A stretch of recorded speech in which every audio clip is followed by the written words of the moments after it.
Hola y bienvenidos a todos. Hoy nos metemos de lleno, en el mundo de la anestesia regional. Tenemos un material bastante detallado que nos va a servir de guía. Y bueno, la idea es sacar lo importante, ¿no? ¿Qué es? ¿En qué se diferencia de la general? ¿Los tipos? ¿Fármacos? ¿Riesgos? Y eso. ¿Cómo se controla? ¿Hasta dónde llega el efecto? Vamos a desgranarlo bien. Sí, hola. Es un tema muy relevante, la verdad. Entender un poco cómo va la anestesia es útil, ¿eh? No solo para sanitarios, sino para cualquiera que vaya a pasar por quirófano. Hay diferencias clave que a veces, bueno, se pasan por alto o se confunden. Merece la pena aclararlas. Perfecto. Pues empecemos por lo más básico. El material que tenemos dice que en esencia solo hay dos tipos fundamentales de anestesia.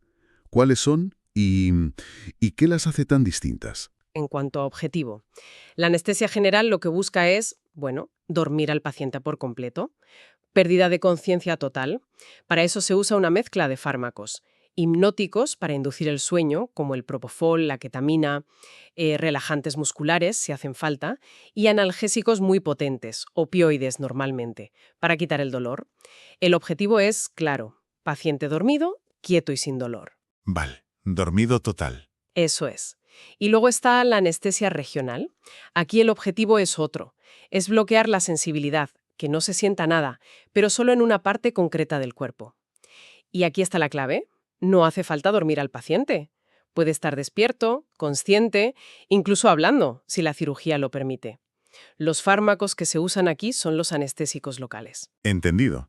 O sea, general es desconexión total y regional es bloquear una zona pudiendo estar despierto. Has dicho anestésicos locales. Muchas veces oímos, me pusieron anestesia local para coser una herida, por ejemplo. ¿Eso sería un tercer tipo? Ah, muy buena pregunta. Es una confusión súper habitual y el material lo explica bien. Lo que llamamos anestesia local, en plan coloquial, el pinchacito para coser, no es un tercer tipo distinto. Es una técnica específica, una forma de aplicar la anestesia regional. Se llama técnicamente infiltración local. El término anestésicos locales se refiere al tipo de fármaco que se usa, tanto para esa infiltración pequeñita como para bloqueos regionales mucho más grandes. Es como diferenciar entre antibióticos, que es el grupo de fármacos, y tomar una pastilla para la garganta, ¿no? Vale, ya lo pillo. La infiltración es una técnica dentro de la anestesia regional, no una categoría aparte. Y dentro de esa categoría grande, la anestesia regional, ¿qué tipos concretos se mencionan en la documentación? Pues se describen varios abordajes principales.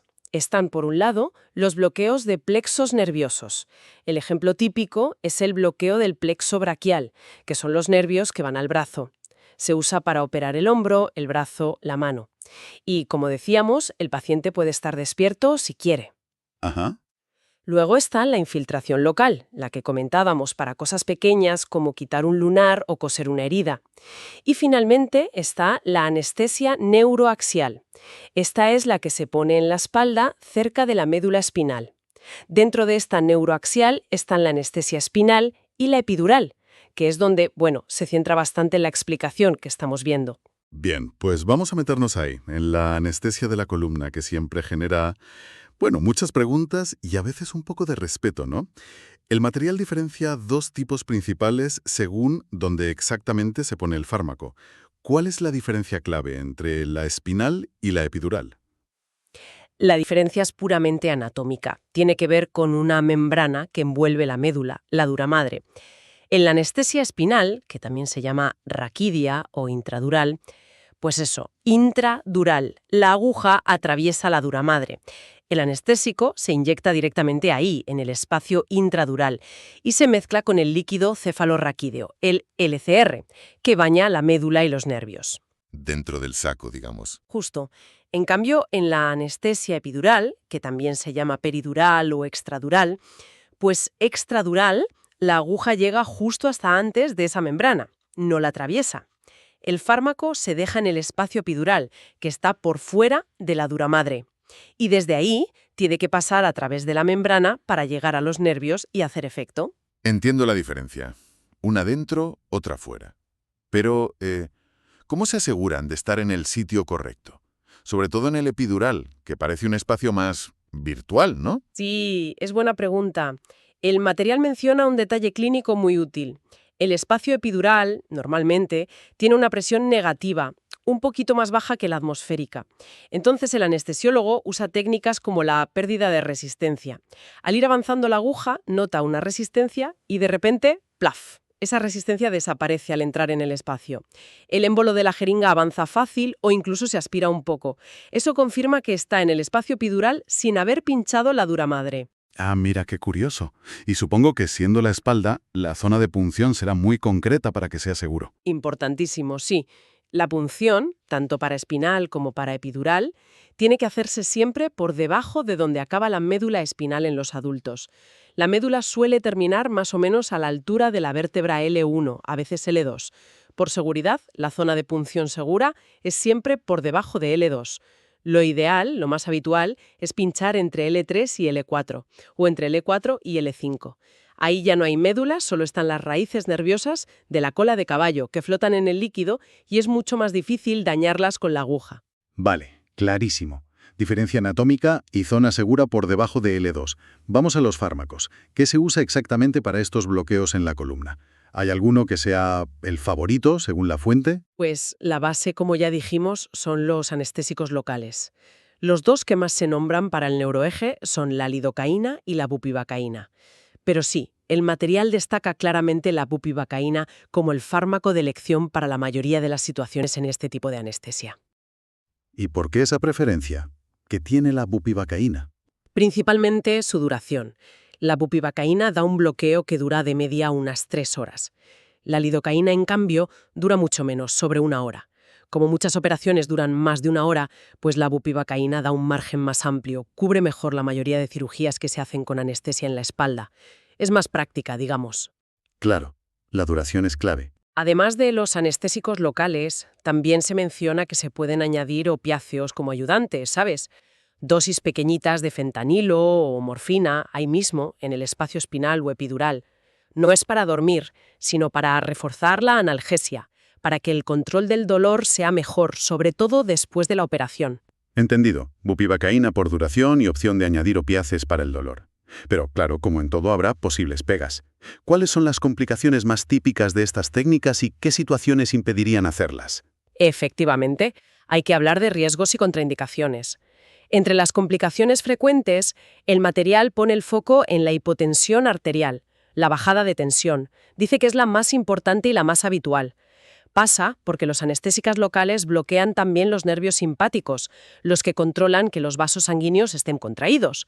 Si los bloqueas, los vasos se dilatan. Se relajan, claro. Eso es, vasodilatación. Y eso, a veces junto con un pequeño efecto directo en el corazón, hace que baje la tensión. Es algo que se espera, se vigila mucho y se trata, si hace falta, con líquidos o fármacos. ¿Y aparte de la hipotensión? Pues otra bastante conocida es la cefalea postpunción. Es un dolor de cabeza muy particular que puede salir días después y tiene que ver con el agujerito que deja la aguja en la dura madre. Pasa más en la espinal, que se pincha a propósito, o si se pincha sin querer en una epidural. También es bastante común la retención urinaria. El bloqueo afecta a los nervios de la vejiga y puede que el paciente no pueda orinar solo durante unas horas. A veces hay que poner una sonda un ratito. Vale. ¿Alguna otra complicación a tener en cuenta? Sí, se mencionan otras, aunque suelen ser menos frecuentes.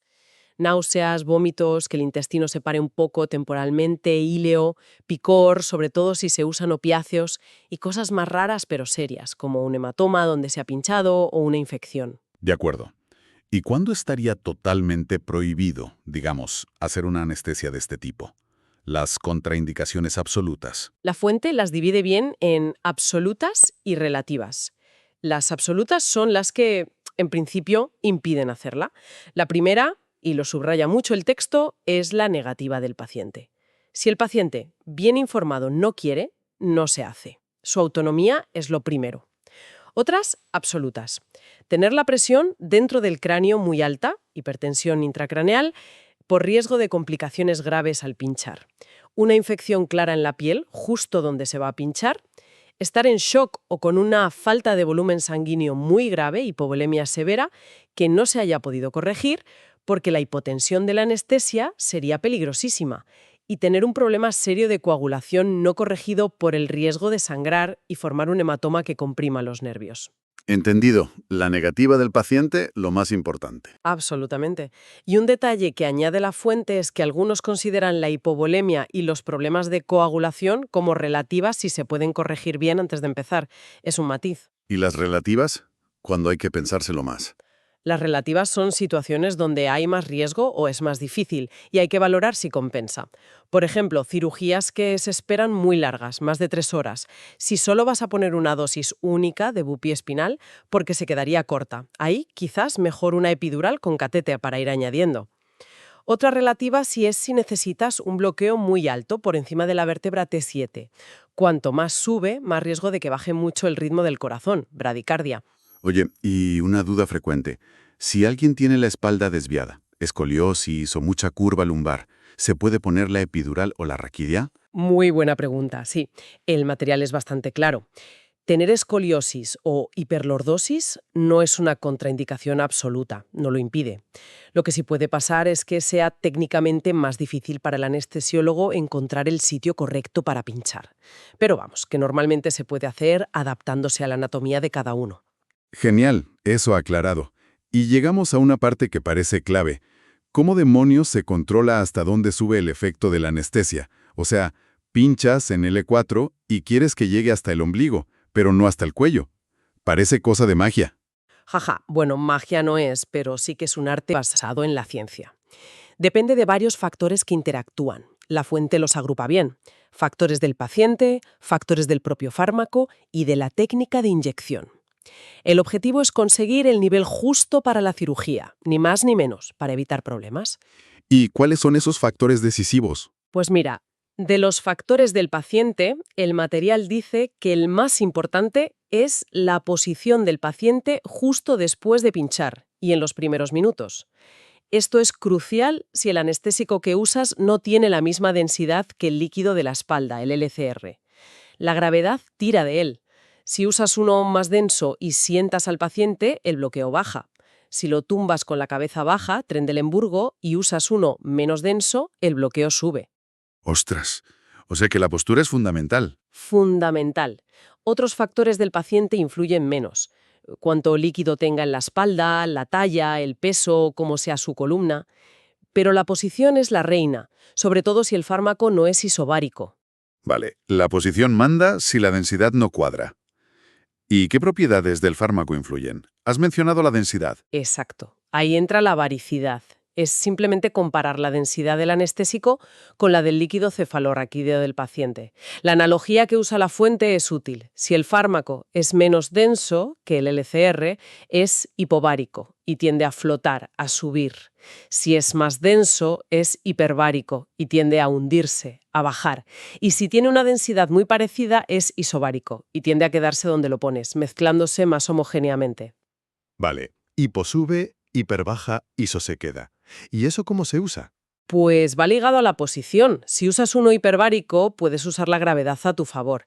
Sientas al paciente si quieres que el bloqueo baje para una cirugía de periné, por ejemplo. Si usas uno hipovárico, que sube, se usa menos porque generalmente no interesa que suba mucho. El problema es que si dependes mucho de la posición y el paciente se tiene que mover durante la cirugía, el nivel del bloqueo te puede cambiar y liarla un poco. Claro, si depende tanto de la postura, puede ser un lío.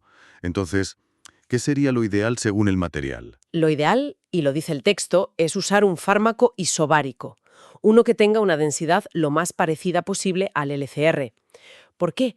Porque así se queda más o menos donde lo inyectas y su distribución final depende mucho menos de si pones al paciente boca arriba, boca abajo o de lado. Da un bloqueo más estable, más predecible. Minimizas el riesgo de que suba demasiado o se quede corto. Por eso, para muchas cirugías se prefieren las soluciones isobáricas. Y las hay, se venden así. Sí, claro. La fuente menciona dos ejemplos muy comunes que son prácticamente isobáricas. La lidocaína al 2% y, sobre todo, la bupivacaína al 0,5%, la que viene sin glucosa, que es lo que la haría hiperbárica. Que se vendan justo a esa concentración no es casualidad, es porque así su densidad es muy parecida a la del LCR. Usarlas permite que la posición sea un factor menos crítico para controlar la altura del bloqueo. Entendido. Se busca la estabilidad con lo isobárico. Exacto. Luego influyen otras cosillas menos importantes. La cantidad total de fármaco, lo rápido que lo inyectes, el punto exacto donde pinches entre L3 y L5, hasta cómo pongas el bisel de la aguja. Pero vamos, que la varicidad y la posición son las claves que maneja el anestesiólogo. Queda muchísimo más claro ese equilibrio tan delicado. Entonces, en el día a día del quirófano, ¿todo esto qué significa? Pues significa que el anestesiólogo tiene que juntar toda esa información, anatomía, fármacos, factores del paciente, la técnica para elegir la mejor estrategia para cada persona y cada operación. Elegir el fármaco correcto, duración, varicidad, la dosis justa, el volumen y manejar bien la posición del paciente. Son decisiones clave. Y usar preferentemente soluciones isobáricas, como la bupi al 0,5%, busca eso, minimizar la influencia de la posición para ganar seguridad y que todo sea más predecible. Es un control cuidadoso para que el paciente esté bien. La verdad es que es fascinante cómo se controlan todas esas variables. A ver, un resumen rápido. Empezamos viendo la diferencia clave general, dormir, versus regional, bloqueo zona. Dentro de la regional vimos tipos, sobre todo la neuroaxial. Espinal dentro de la dura y epidural fuera. Comentamos que la bupivacaína es la estrella por duración y la hipotensión la complicación más común. Y acabamos de ver los factores que deciden hasta dónde llega el bloqueo, con la posición y la varicidad, idealmente ISO, como protagonistas. Correcto. Perfecto. Un resumen genial. Y si me permites una reflexión final, que sale del propio material, hemos hablado mucho de técnica, de fármacos, de anatomía, pero es llamativo cómo, entre todas las razones médicas para no hacer una anestesia regional, la única contraindicación verdaderamente absoluta, la que no se puede saltar, es que el paciente diga que no. Nos recuerda que, incluso en lo más técnico de la medicina, la decisión final informada de la persona, su autonomía, su voluntad, sigue siendo la base ética sobre la que se apoya todo. Una reflexión muy potente, sí señor. Y muy necesaria. Nos deja pensando en cómo ese principio se aplica o debería aplicarse en otras situaciones médicas complejas donde la tecnología también es protagonista. Ahí lo dejamos. Pues muchísimas gracias por acompañarnos hoy en este análisis a fondo de la anestesia regional. Esperamos que haya servido para aclarar ideas y dar una visión más completa. Hasta la próxima exploración. Bienvenidas y bienvenidos a esta inmersión. Hoy vamos a meternos con algo, bastante común, ¿no? Los anestésicos locales. Eso que nos ponen en el dentista o para coser una herida. ¿Cómo funciona exactamente? ¿Por qué a veces te duermen solo un poco y otras te dejan media cara tonte? Pues tenemos aquí una fuente que nos explica bastante bien la base de estos fármacos, la lidocaína, la bupivacaína, esos nombres que nos suenan. Y la idea es, pues, desgranar cómo actúan, por qué los hay diferentes, y esa secuencia curiosa de cómo se va la sensibilidad. Y los riesgos, claro. Venga, vamos al lío. ¿Por dónde empezamos para entender cómo quitan el dolor? Pues mira, lo primero es entender cómo viaja el dolor. Los nervios son como cables que mandan señales eléctricas. Y para que un nervio mande una señal, la que sea, de dolor o de tacto, necesita, digamos, cambiar su carga eléctrica, pasar de negativa a positiva por dentro, despolarizarse. Como darle al interruptor, ¿no? Para que pase la corriente. Exacto, algo así. Y la clave, para ese encendido, es la entrada de iones de sodio. Sodio, con carga positiva, que entra a la célula nerviosa por unos canales, como unas compuertas. Vale. Entonces, los anestésicos locales, ¿qué hacen? ¿Taponan esas compuertas de sodio? Justo eso. Ese es el mecanismo fundamental. Se meten ahí y bloquean físicamente esos canales de sodio que se abren con el voltaje. Si el sodio no puede entrar en avalancha, la célula no se despolariza lo suficiente, no llega a ese punto de disparo, y la señal nerviosa, sea de dolor o de lo que sea, pues no se transmite, se corta la comunicación. Y ojo, que actúan sobre los de sodio, no sobre otros como los de calcio, por ejemplo. Entiendo. Muy directo. Pero claro, el efecto se pasa. No es un bloqueo para siempre. No, por supuesto, es totalmente reversible. El fármaco está ahí un tiempo, bloqueando, pero el cuerpo lo va limpiando de la zona. Se metaboliza, difunde, y cuando su concentración baja, los canales se liberan y vuelven a funcionar como si nada. Se recupera la conducción. O sea que no es solo poner un tapón y ya. He leído que hacen algo más. Sí, es interesante. Además del bloqueo directo del canal, pueden tener otros efectos que ayudan. Por ejemplo, pueden hacer que la célula se vuelva aún más negativa por dentro, hiperpolarizarla. Así cuesta más que llegue al punto de disparo. O pueden subir el listón, el umbral que necesita para disparar. Son como varios mecanismos de seguridad para que la señal no pase. Vale, pero has dicho que bloquean desde dentro del canal. A ver si me aclaro. ¿Cómo entran a las células y tienen que actuar dentro? La membrana de la célula es grasa, ¿no? Muy buena pregunta. Es que la molécula del anestésico es bastante lista. Tiene como dos partes. Una a la que le gusta la grasa, lipofílica, y otra a la que le gusta el agua, hidrofílica. Para cruzar esa membrana celular, que es grasa, necesita estar en una forma sin carga eléctrica, digamos neutra. Así puede disolverse y pasar. Se disfraza para entrar. Algo así. Y una vez que ha cruzado y está dentro de la célula, donde el ambiente es más acuoso, recupera una carga positiva. Se ioniza. Y es esta forma, la cargada, la que encaja perfectamente en un sitio específico dentro del canal de sodio y ¡pum!, lo bloquea. Es un viaje químico para llegar a su destino. Fascinante. Como un agente doble. Vale, pero la fuente dice que no todos son iguales, que hay como dos familias grandes. Ésteres y amidas. ¿Qué diferencia hay, en plan práctico? Exacto. Esa es la división clave. Comparten la estructura básica, pero se diferencian en el tipo de enlace químico que une esas dos partes, la lipofílica y la hidrofílica. Puede ser un enlace éster o uno amida. Y eso cambia mucho las cosas. Cambia muchísimo, sobre todo en cómo se degradan en el cuerpo y en su estabilidad.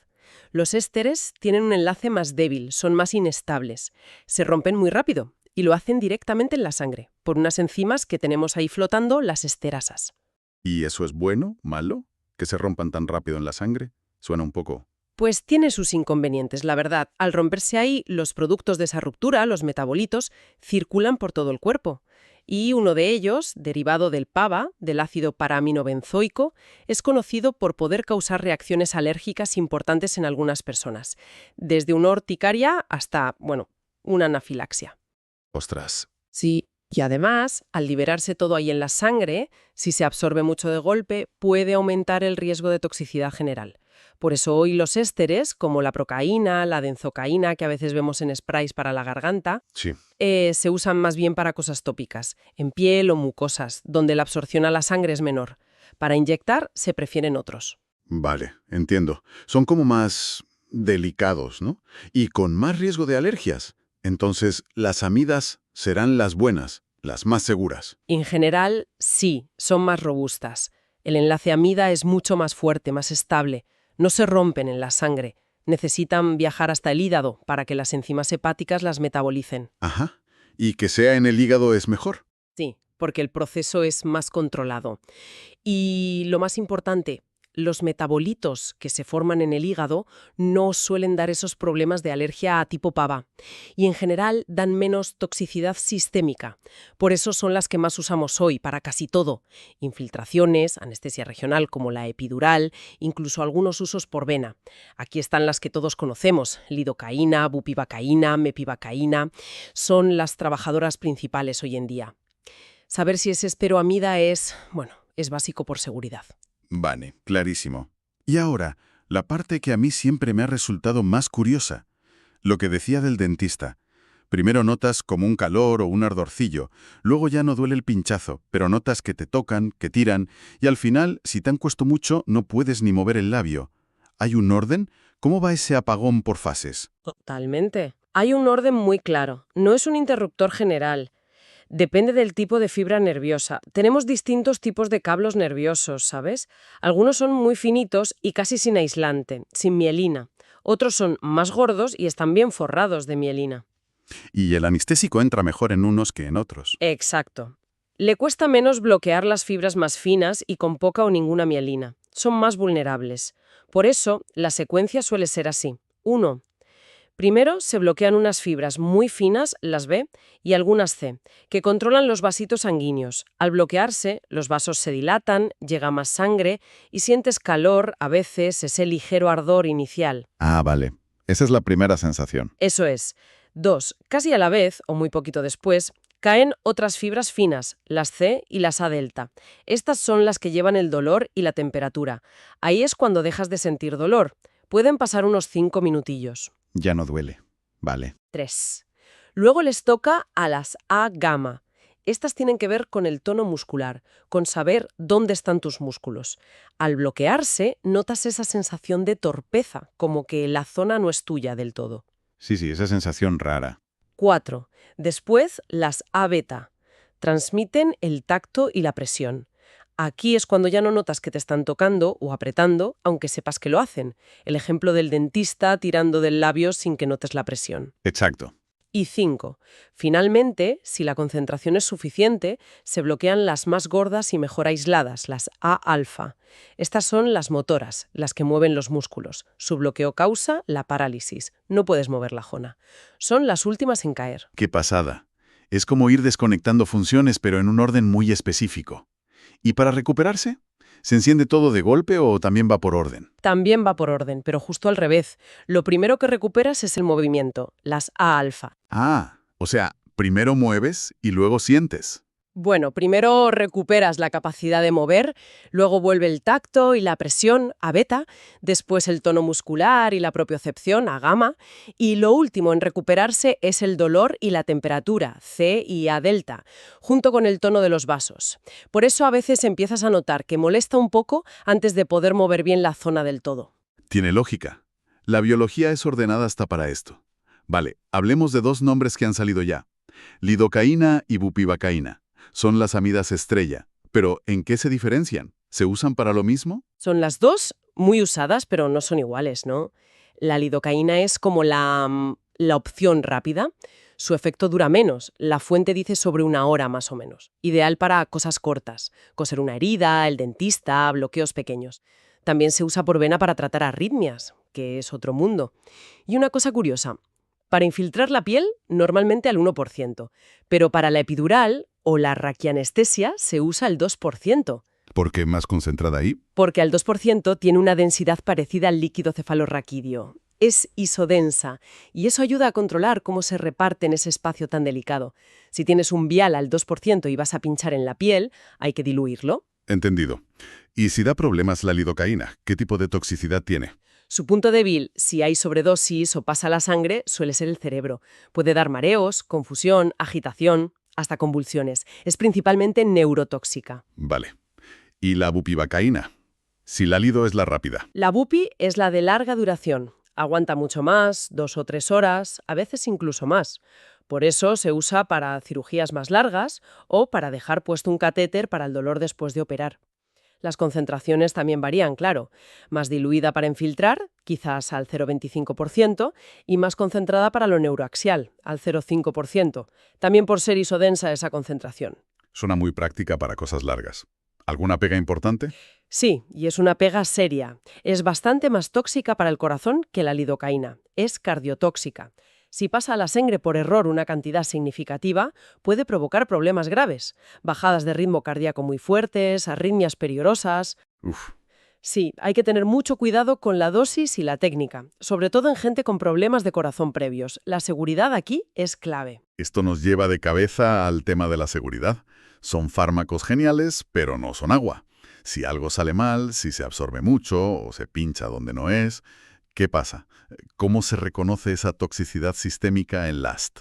Es fundamental saber reconocerla, y rápido, porque puede ir a peor muy deprisa. La toxicidad sistémica por anestésicos locales, el LAST, suele tener como unas etapas. Primero, los pródromos. Son como las primeras señales de alarma, a veces sutiles. El paciente puede decir que nota un sabor metálico en la boca. Ah, eso lo leí. Sabor a metal. Exacto. O un pitido en los oídos, tinnitus. O que ve lucecitas, escotomas, visión borrosa. También puede notar hormigueo o adormecimiento raro alrededor de la boca, en los labios, la lengua. Son signos de que el fármaco está llegando al cerebro. Y no debería. O sea que si alguien se queja de eso después de un pinchazo, hay que pararlo todo y escuchar. Inmediatamente. Porque si la cosa sigue, si la concentración en sangre sube, pasamos a la fase de excitación. El cerebro se sobreestimula. La persona se pone nerviosa, agitada, habla raro, respira rápido, el corazón se acelera, pueden aparecer temblores, fasciculaciones. Como pequeños espasmos. Sí, y esto puede acabar en una convulsión en toda regla. Madre mía. Y después de esa tormenta viene la peor parte, la fase de depresión. Tras la excitación, viene el bajón. El cerebro y el corazón se deprimen, la persona puede perder la conciencia, entrar en coma. La respiración se hace muy lenta, superficial, puede pararse. El corazón también se frena muchísimo, la tensión cae en picado y puede llegar el colapso y la parada cardíaca. Es la fase más grave, claro. ¡Qué miedo! Esta sí que deja claro lo importante que es calcular bien las dosis, usar la concentración justa y tener cuidado al pinchar, ¿no? Absolutamente. La prevención es lo primero. Dosis mínimas necesarias, conocer los límites de seguridad, usar ecografía, si es posible, para ver dónde estás pinchando cerca de nervios o vasos y siempre, siempre aspirar con la jeringa antes de inyectar para asegurarte de que no estás dentro de un vaso sanguíneo. Y, por supuesto, tener a mano el antídoto, que es una emulsión de lípidos, y saber cómo actuar si ocurre. Bueno, creo que hemos hecho un buen repaso. Hemos visto que los anestésicos locales son como unos cerrajeros que bloquean la puerta del sodio en los nervios para que no pase el dolor. Hemos distinguido entre los ésteres, más viejos, que se rompen en la sangre y dan más alergias, y las amidas, más estables, que se metabolizan en el hígado y son las que más usamos. También hemos visto esa secuencia tan curiosa de cómo se van las sensaciones: calor, luego dolor, tono, tacto y al final movimiento. Y que se recupera al revés. Y hemos comparado a la lidocaína rápida pero neurotóxica con la bupivacaína lenta pero cardiotóxica y la importancia de vigilar esos signos de toxicidad. Exacto. Y como reflexión final, quizás, queda pensar en lo increíblemente específico y a la vez general que es este mecanismo. Bloquear un canal de sodio. Algo tan básico. Pero ese mismo canal está en los nervios que sienten, en los que mueven y en el corazón. Es el gran reto de la farmacología, ¿no? ¿Cómo afinar tanto para dar en la diana que quieres, el nervio que duele, sin afectar a todo lo demás que usa el mismo mecanismo? ¿Cómo logramos esa selectividad? Es una búsqueda constante de fármacos más seguros, más específicos. Un equilibrio delicado entre quitar el dolor aquí y ahora y no liarla en el resto del cuerpo. ¿Hasta dónde podemos jugar con estos mecanismos tan fundamentales? Da que pensar, ¿verdad? Hola. Hoy nos metemos de lleno en un tema que, bueno, a muchos nos suena por experiencia propia, pero que esconde una complejidad enorme. La anestesia general. Tenemos fuentes muy, muy detalladas, casi una guía maestra sobre esto. ¿Qué es exactamente? ¿Es solo, dormirse muy profundamente? Pues resulta que es bastante más complicado que eso. Hoy vamos a explorar un poco sus mecanismos, qué busca, por qué tiene fases tan delicadas y, claro, qué fármacos lo hacen posible. Vale, pues vamos al lío. Para empezar, pongamos las cosas en contexto. ¿Cuál es la diferencia, digamos, fundamental entre la anestesia general y otros tipos, como la regional, esa que te duerme solo una parte del cuerpo? Pues mira, la diferencia clave está en el alcance y en la profundidad, ¿no? La anestesia general lo que busca es una pérdida de consciencia completa y, muy importante, totalmente reversible. Claro, no es solo quitar el dolor en una zona, como haría la regional o la local, sino inducir un estado controlado de inconsciencia, a nivel del cerebro. Una desconexión temporal, sí, y global. Reversible, esa es la palabra mágica, sí. Nadie quiere quedarse ahí desconectado para siempre, ¿verdad? Exacto. Y aparte de esa pérdida de consciencia, ¿qué otros objetivos concretos se buscan cuando se administra? Cierto, la reversibilidad es la base de todo. Los objetivos son como un paquete completo, que se buscan de forma controlada y a la vez. Primero, claro, la sedación o hipnosis, que es esa pérdida de consciencia, el sueño que inducimos. Segundo, la amnesia. Y ojo, específicamente la amnesia anterógrada. Lo que se busca es que la persona no cree nuevos recuerdos desde que empieza la anestesia hasta que se despierta.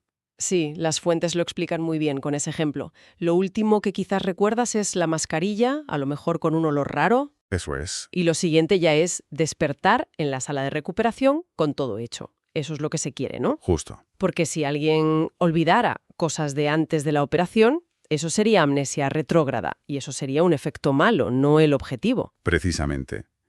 El tercer pilar fundamental es la analgesia, o sea, eliminar por completo la percepción del dolor mientras dura la intervención. Sin esto, la cirugía no sería viable, aunque estuvieras inconsciente. Claro, lógico. Cuarto objetivo, la relajación neuromuscular. Esto es básico para que los cirujanos puedan trabajar bien, sobre todo en cavidades como el abdomen o el tórax. Y también es imprescindible si hace falta ventilación mecánica. Los músculos de la respiración, como el diafragma, tienen que estar relajados para no ir en contra del respirador, ¿entiendes? Entiendo, para que no haya conflicto ahí. Exacto.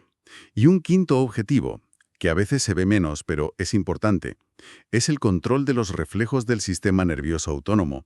Por ejemplo, reducir la producción de saliva, Ah, ¿y eso por qué? para minimizar el riesgo de que esa saliva se vaya a los pulmones, lo que se llama broncoaspiración, que puede ser una complicación bastante seria. Conseguir todo esto, como veremos, necesita una combinación muy precisa de distintos fármacos. No hay una sola pastilla mágica para todo. Aquí es donde la cosa se pone de verdad interesante. El proceso no es simplemente dormir y despertar, ¿verdad? Las fuentes usan una analogía muy gráfica para explicar las fases y los riesgos, como si fuera un vuelo de avión. Sí, la verdad es que es una metáfora muy útil. Ayuda a visualizar los momentos de más tensión. Compara todo el proceso anestésico con las fases de un vuelo. Primero está la inducción. Es el momento inicial, cuando se dan los fármacos para llevar al paciente a ese estado de inconsciencia. Sería el despegue. Y este es, según indican las fuentes de forma muy clara, el periodo más crítico.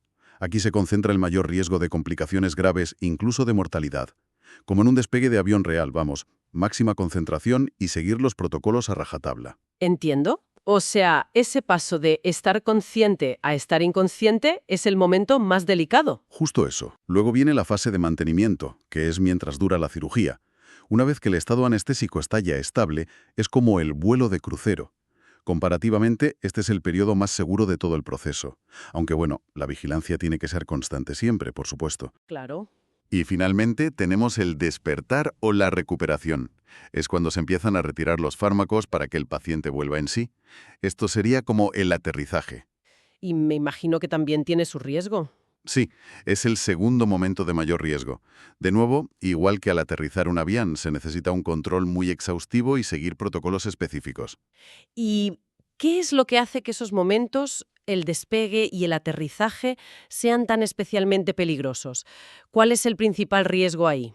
La principal amenaza, la causa más frecuente de complicaciones graves o incluso muerte asociada directamente a la anestesia general, según subraya el material que tenemos, es la depresión respiratoria severa. La respiración, vale. Sí, este riesgo viene del efecto combinado de los tres tipos principales de fármacos que usamos. Los hipnóticos, los que inducen el sueño, los analgésicos opioides, para el dolor, y los relajantes musculares. Cada uno por sí solo ya puede afectar a la respiración, pero es que juntos sus efectos se potencian mucho. Es una sinergia que necesitamos para la anestesia, pero también multiplica el riesgo de que la respiración se pare o sea muy débil si no se maneja con una precisión extrema. Vale, esa conexión entre la mezcla de fármacos y el riesgo para la respiración es fundamental, entonces. Pues vamos a profundizar en esos fármacos. Has mencionado hipnóticos, analgésicos, relajantes. ¿Cómo funcionan? ¿Qué características tiene cada uno? Perfecto. Vamos a desglosar los grupos principales que detallan las fuentes. Empecemos por los hipnóticos inhalatorios, los que la gente llama gases anestésicos. Ajá. Se administran por mascarilla o, si el paciente está entubado, por el tubo. Y un dato curioso, normalmente son líquidos a temperatura ambiente. Se usa una máquina, un vaporizador, que los convierte en gas y controla muy bien la concentración que se administra. El que más se usa hoy en día es el sevoflurano. Es un derivado del flúor. Sus ventajas son que dura poco, o sea, el efecto se va rápido al dejar de darlo, en unos 3 a 5 minutos. Eso es bueno para despertar rápido, ¿no? Claro, además, es menos tóxico para el hígado que otros más antiguos. Y su olor, bueno, es más o menos aceptable. La gran pega, su potencia para quitar el dolor y para relajar los músculos es muy baja. Por sí solo no vale para cirugías importantes. O sea, que te duerme bien y rápido, pero no te quita el dolor ni te relaja los músculos como haría falta. Exacto, idea. Otro parecido que mencionan es el isoflurano. Es un poco más potente, se necesita menos concentración, pero huele peor y tiene algo más de riesgo para el hígado. También nombran el desflurano, aunque quizá es menos frecuente. Y aquí hay un concepto clave. La CAM. Son las siglas de concentración alveolar mínima.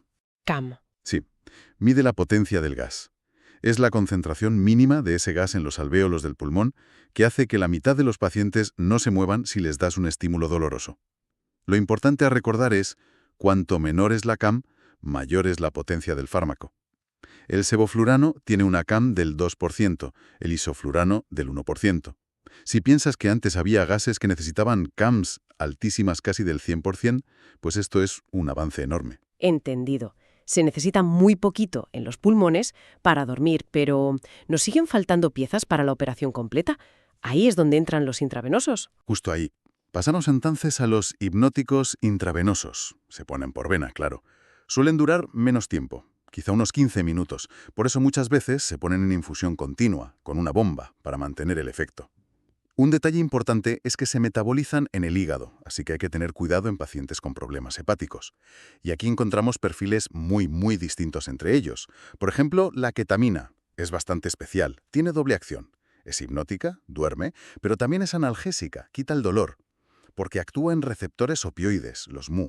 Su característica más llamativa es que sube la presión arterial y la frecuencia cardíaca. También sube la presión dentro del cráneo, la PIC, y la presión dentro del ojo, la PIO. ¡Anda! Eso suena útil en algunos casos, ¿no? Como un paciente en shock con la tensión por los suelos, pero peligroso en otros. Alguien hipertenso o con un golpe en la cabeza. ¿Correcto? Es útil en situaciones de shock hipovolémico, sí. Pero, claro, hay que tener mucha precaución en pacientes hipertensos, o con la presión intracraneal alta, o con glaucoma. Además, tiene un efecto secundario conocido al despertar. A veces provoca agitación, confusión o sensaciones raras, lo que se llama efecto disociativo. Vale, interesante. La ketamina. ¿Y el propofol? Ese es muy famoso, ¿no? El líquido blanco. Ese es. El propofol es un hipnótico muy bueno, induce el sueño muy rápido. Pero es solo hipnótico. No tiene efecto analgésico, no quita el dolor, ni tampoco relaja los músculos. Y, al revés que la ketamina, el propofol baja la presión arterial y la frecuencia cardíaca. Y también baja la presión intracraneal. Ah, entonces totalmente contraindicado si el paciente está en shock. Exacto. Y además también puede causar una depresión respiratoria importante. Hay que vigilarlo mucho. Entendido. ¿Y el tercero que mencionaste? El midazolam. Sí, el midazolam. Es una benzodiazepina, como el Valium o el Orazepam, pero de acción más corta. Como otras benzos, tiene efecto hipnótico y también relajante muscular. Por eso a veces se usa para tratar convulsiones. Ujú. Pero, de nuevo, no es analgésico. Y su gran pero, y las fuentes lo recalcan mucho, es su potente efecto de depresión respiratoria. Puede llegar a causar apnea, o sea que el paciente deje de respirar, sobre todo si se usan dosis altas o se combinan con otros fármacos que deprimen la respiración. Por eso insisten tanto en tener siempre a mano un sistema para ventilar manualmente, un ambú, cuando se usa midazolam. Hay que tener máxima precaución si el paciente ya tiene problemas respiratorios de base o está en shock. Vamos, que lo que queda claro es que no hay un hipnótico intravenoso ideal que haga las tres cosas bien. Dormir, quitar el dolor y relajar. No. La ketamina se acerca con dos, pero tiene sus pegas. El propofol solo duerme y encima baja la tensión. Y el midazolam duerme y relaja, pero ojo con la respiración. Ahí le has dado, esa es la clave. Ninguno es completo y todos tienen sus contraindicaciones o efectos secundarios importantes. Y aquí es donde entra eso que las fuentes llaman el arte de la anestesiología. El famoso cóctel. Me imagino que se trata de combinar dosis pequeñitas de varios fármacos para sumar los efectos buenos y restar los malos, ¿no? Exactamente. Es una estrategia de combinación muy calculada. Y para conseguir esa relajación muscular específica que necesitamos, tenemos otro grupo de fármacos, los relajantes neuromusculares. También se llaman bloqueantes neuromusculares. Su trabajo es interrumpir la comunicación entre el nervio y el músculo. Bloquean esa señal y provocan una parálisis flácida, o sea, los músculos se quedan totalmente relajados, sin tono. Hay dos tipos principales. Primero, los despolarizantes. Aquí el único que se usa en la clínica de forma relevante es la succinilcolina. Su gran ventaja es que actúa rapidísimo, en segundos, y dura muy poco, unos 3 a 5 minutos. Es ideal para intubar al paciente rápidamente si hace falta. Su mecanismo es curioso. Engaña al receptor de la acetilcolina en el músculo. Según a él, lo activa un momento, lo despolariza, y eso causa unas pequeñas contracciones iniciales, pero luego se queda ahí pegado, bloqueándolo. Esas contracciones iniciales Son las fasciculaciones de las que hablan las fuentes, como unos pequeños temblores en los músculos antes de que se queden quietos. Esas mismas. Pero la subcinilcolina tiene asociada una complicación muy grave, aunque por suerte es rara. La hipertermia maligna. Suena mal. Y lo es. Es una reacción genética, hereditaria. En las personas que tienen esa predisposición, la succinilcolina y también algunos gases anestésicos dispara una liberación brutal de calcio dentro de las células musculares. Esto provoca contracciones musculares sostenidas, un consumo de energía enorme y un aumento rapidísimo y muy peligroso de la temperatura del cuerpo. No es una fiebre por infección, ¿eh? Es un estado hipermetabólico. El antídoto específico es el dantroleno. Este riesgo ha hecho que la succinilcolina se use bastante menos hoy en día. Entiendo, es un riesgo muy serio. ¿Y el otro grupo de relajantes? El otro grupo son los no despolarizantes. Aquí tenemos varios, como el rocuronio, el becuronio o el pancuronio. Estos lo que hacen es bloquear directamente el receptor de acetilcolina, pero sin activarlo primero. O sea que no causan esas fasciculaciones iniciales. Exacto, no las causan. Su duración es diferente. El rocuronio y el becuronio duran un tiempo intermedio, unos 30-40 minutos. El pancuronio dura más de 1 hora, así que se reserva para cirugías muy largas. Su principal riesgo, como te puedes imaginar, es la depresión respiratoria prolongada, sobre todo si se suman a otros depresores como los opioides o las benzodiazepinas. Por eso, siempre se intenta usar el que tenga la duración más corta posible que sea suficiente para la cirugía. Vale. Ya tenemos la hipnosis cubierta y la relajación muscular también con este arsenal. Nos falta el control del dolor intenso de la cirugía. Ahí imagino que entran los opioides. Son indispensables, sí. Los analgésicos opioides potentes son necesarios para controlar ese nivel de dolor. La morfina es el prototipo que todos conocemos, pero en anestesia se usan derivados mucho más potentes.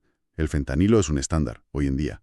La fuente dice que es unas 80 veces más potente que la morfina. 80 veces. Una pasada. Sí. Su efecto dura más o menos media hora. Y luego está el remifentanilo. Este tiene una característica muy interesante. Su acción es ultracorta, dura solo de 3 a 5 minutos. ¿Tampoco? Sí. Esto obliga a ponerlo en infusión continua, claro. Pero la gran ventaja es que, si hay algún efecto adverso, pues también desaparece muy rápido en cuanto paras la infusión. Es ideal para cirugías cortas o en pacientes muy delicados, por ejemplo, en recién nacidos que tienen los pulmones aún inmaduros. Muchísima potencia, pero los opioides tienen esa cara B tan conocida, ¿no? Los efectos secundarios. Sin duda, su principal complicación y la más peligrosa es, una vez más, la depresión respiratoria. Es una causa frecuente de problemas graves asociados a los opioides, pero también pueden causar otras cosas: bradicardia, que el corazón vaya más lento; hílio paralítico, que el intestino se pare; náuseas; vómitos. Y aquí las fuentes lanzan una advertencia que es crucial. Sí.